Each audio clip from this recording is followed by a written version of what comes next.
Seguimos en la semana a través de RCR, Red de Comunicación Regional, y le damos la cordial bienvenida, como cada fin de semana, como cada sábado, al doctor Jepe Cuba García. Él es experto en políticas de salud pública. En su momento se desempeñaba como viceministro del sector salud.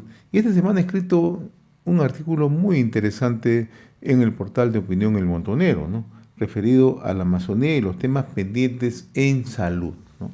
Qué gusto saludarlo, doctor Jepe Cuba. ¿Cómo está usted? Buen día. Muy buenos días y un saludo a través suyo a todos los peruanos. ¿Cuáles son los temas pendientes en salud que permanentemente tiene la Amazonía? Porque se han hecho esfuerzos, pero aún son más que insuficientes, doctor. Creo que podemos definir los problemas de salud en varias áreas. El primero de ellos es que en la selva, en general, en toda la selva, todavía hay déficit de agua potable, desagüe, hay problemas con la electricidad, problemas con eh, el Internet. Últimamente ya se está instalando recién el Internet y sobre todo las viviendas, la precariedad de las viviendas. Y esto unido a una realidad geográfica difícil, eh, los medios de transporte son escasos, salvo vía fluvial, y además hay una serie de fenómenos como el calor intenso, las lluvias, que hace, y la enorme biodiversidad que hace que el ser humano esté sujeto a una serie de amenazas y por lo tanto el cuidado de la salud debería estar siendo con esmero. Y el segundo aspecto tiene que ver con la respuesta que tiene ante esta realidad el, los gobiernos. Y digo los gobiernos porque esto es un tema histórico. Desde el siglo XIX ya la población de Iquitos y la población de la selva sentía que han sido abandonados por el Estado central de Lima, desde Lima. Por eso es que en el caso de la salud hay una precariedad de los servicios de salud, se centraliza en Iquitos, no en las mejores condiciones, pero Iquitos está mejor, digamos, con algunos servicios de salud, tanto de salud como del MINSA y del sector privado. Sin embargo, todavía en las zonas un poco más alejadas hay serios inconvenientes. Y en lugares que, sobre todo en la zona de frontera, o en el caso de la zona que hemos descrito, que es del río Chambira, que está en la Claro. población de la provincia de Loreto, donde todavía a los ribereños de este río es población que en toda la provincia solamente tiene un establecimiento de 1-4, que es un establecimiento con médicos, y todavía les falta los establecimientos 1-1, 1-3, que son establecimientos de muy poca resolución que hace imposible que se pueda resolver los problemas. Y además de esto, hay precariedad de recursos humanos, hay precariedad de profesionales, que hace que se pueda llevar la salud a domicilio o con brigadas, se hace complejo. Pero si esto es complejo ya de por sí para entregar una oferta de servicio de salud a la población, a esto se agrega las diferencias culturales. Y aquí también hay que tomar en cuenta que el Perú es un país que tiene muchas etnias y cada una de ellas tiene su cosmovisión y sus costumbres. El sector salud, como el sector educación también, tienen que adaptarse a las condiciones que tienen esas comunidades, respetando su cultura, ¿no? Respetando su cosmovisión, sin alterar de alguna manera sus raíces, digamos, que ellos tienen culturalmente, pero introduciendo las necesidades que tiene la gente con el consentimiento de ellos en lo que se llama la pertinencia intercultural. Todo este problema hace que muchas de las medidas de salud que toma el gobierno nacional, las poblaciones lo vean como sospechosas y quieren saber de qué se trata, cómo se le va a implementar, qué se busca.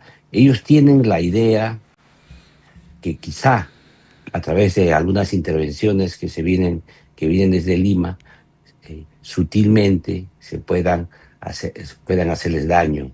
Por eso es que ellos primero necesitan dialogar, conversar, convencerse de lo que ocurre y además ellos mismos participar en la política sanitaria del país.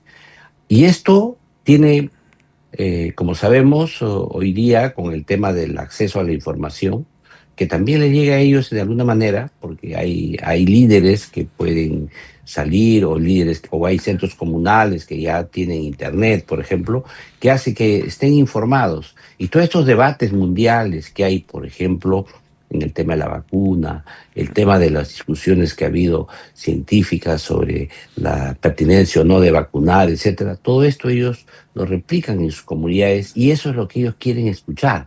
No quieren ser vistos como menores de edad que solamente dicen, esto está escrito, esta es la guía, este es el protocolo y usted se tiene que vacunar por protocolo.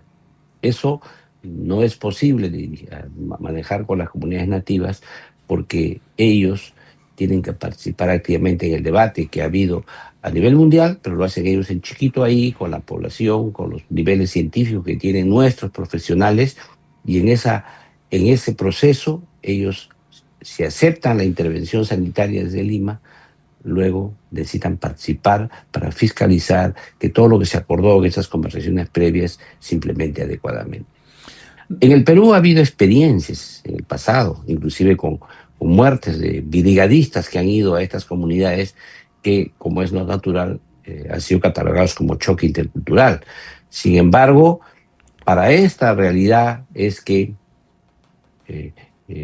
la intervención es difícil y esto es lo que ha ocurrido con el caso del primer caso que hablábamos del sarampión, donde la población no ha podido ser vacunada oportunamente y según el informe del CDC hay 531 niños susceptibles a enfermarse de tosferina en este caso. Este es el caso de la tosferina y que puedan morir como han ya muerto cientos de niños.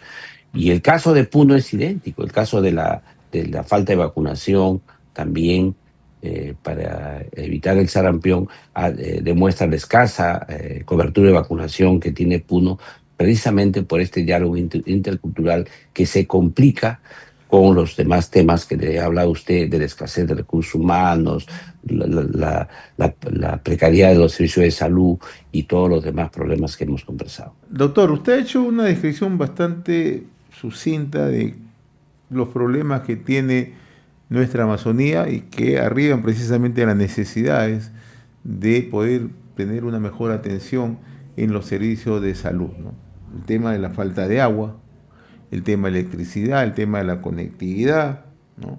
Pero también nos ha explicado algo bastante interesante, la unidad geográfica, cómo desplazarse a esas zonas para poder llevar la atención médica. Pero otro tema, el tema climático, el tema de la biodiversidad.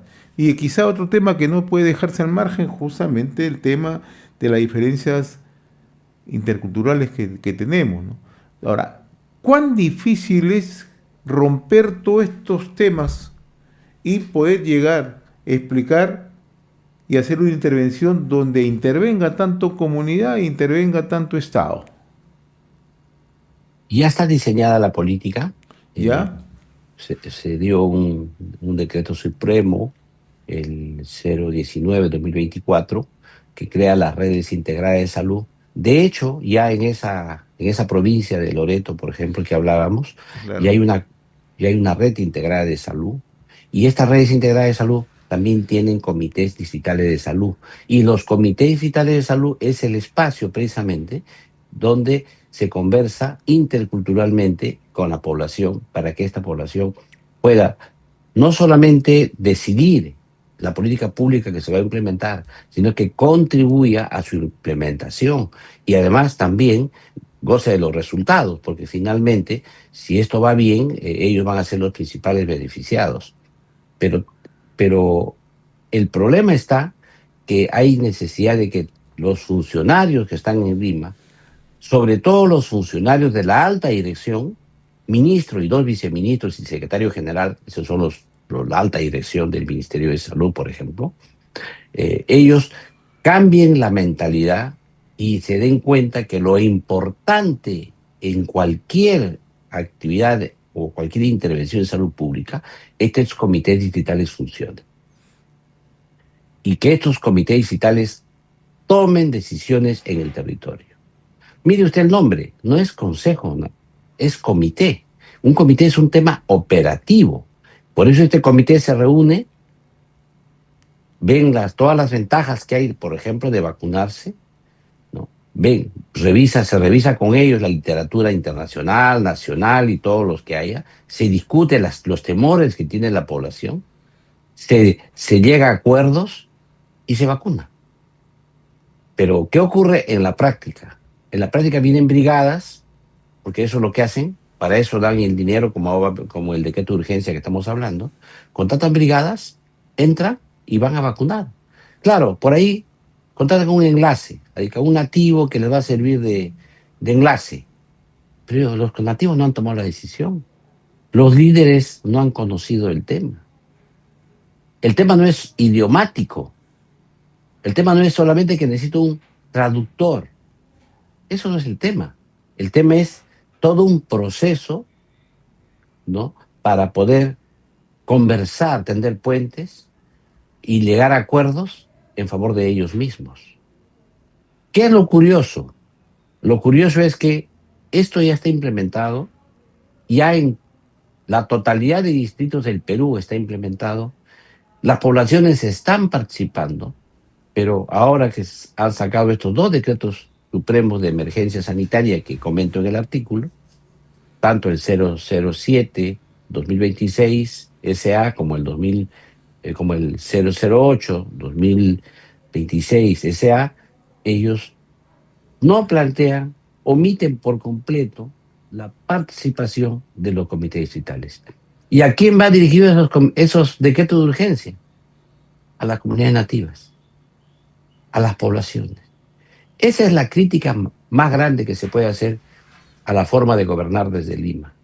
El paternalismo, el hacer creer que la función del Estado es hacer el bien, cuando lo primero que tiene que pensar el Estado es en no hacer daño a las culturas, a las etnias, a las creencias de la gente y a sus comunidades. Esa pequeña diferencia diferencia de pasar de un principio ético, que es el principio ético de la beneficencia, al principio ético de no hacer daño, esa pequeña diferencia es la forma en que cambia totalmente un gobierno. Mire usted, por hacer el bien hemos hecho genocidios. Por hacer el bien a un país se han hecho matanzas. Por hacer el bien a un niño se le ha castigado con golpes, golpeado. Por corregir a la esposa la han masacrado prácticamente. Han generado violencia en la familia, violencia en el hogar, violencia contra los hijos, y todo por su bien, por su bien.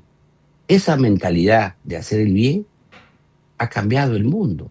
Hoy día el mundo ya no piensa así. El mundo piensa ahora que antes que ayudar, en primer lugar, no le hagas daño. Antes que intervenir, primero piensa cómo no haces daño.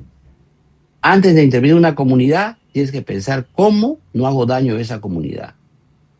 Y mire, a las empresas privadas le exigimos eso.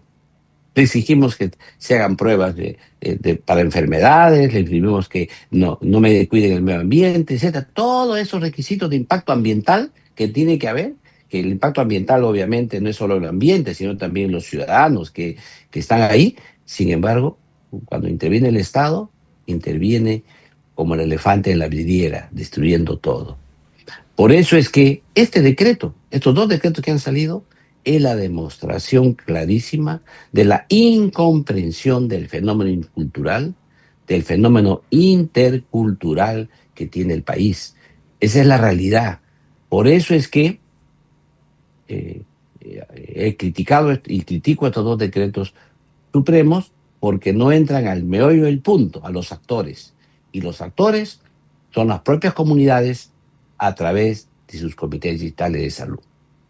Pero además de eso, también declaran en emergencia, por ejemplo, en el caso de la población de la ribera del río Chambira, 2 años después. cuando ya se sabía exactamente lo que ocurría, había quejas de los ciudadanos, y declaran emergencia y le transfieren 3 millones de soles. Ahora, usted conoce la selva, señor José Hernández. Claro. Dígame usted, ¿para qué alcanza 3 millones de soles?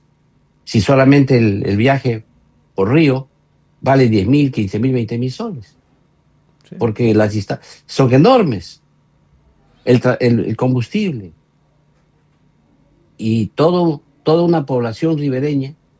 Es evidente que eso suma a lo que tiene la red de allá, la red integrada de salud de, de Nauta. Suma, pero no es pues la gran panacea esa transferencia. Es un dinero escaso, que además le das tiempo de 90 días para que lo gaste. ¿Cómo vas a gastar 90 días en la selva? O sea, no es como salir acá a De acuerdo. Gamarra, o no es como salir acá al centro de Lima, o no es como salir aquí uno compra las cosas. Allá para comprar cosas tienes que hacer toda una peripecia logística Así para hacer es. una compra.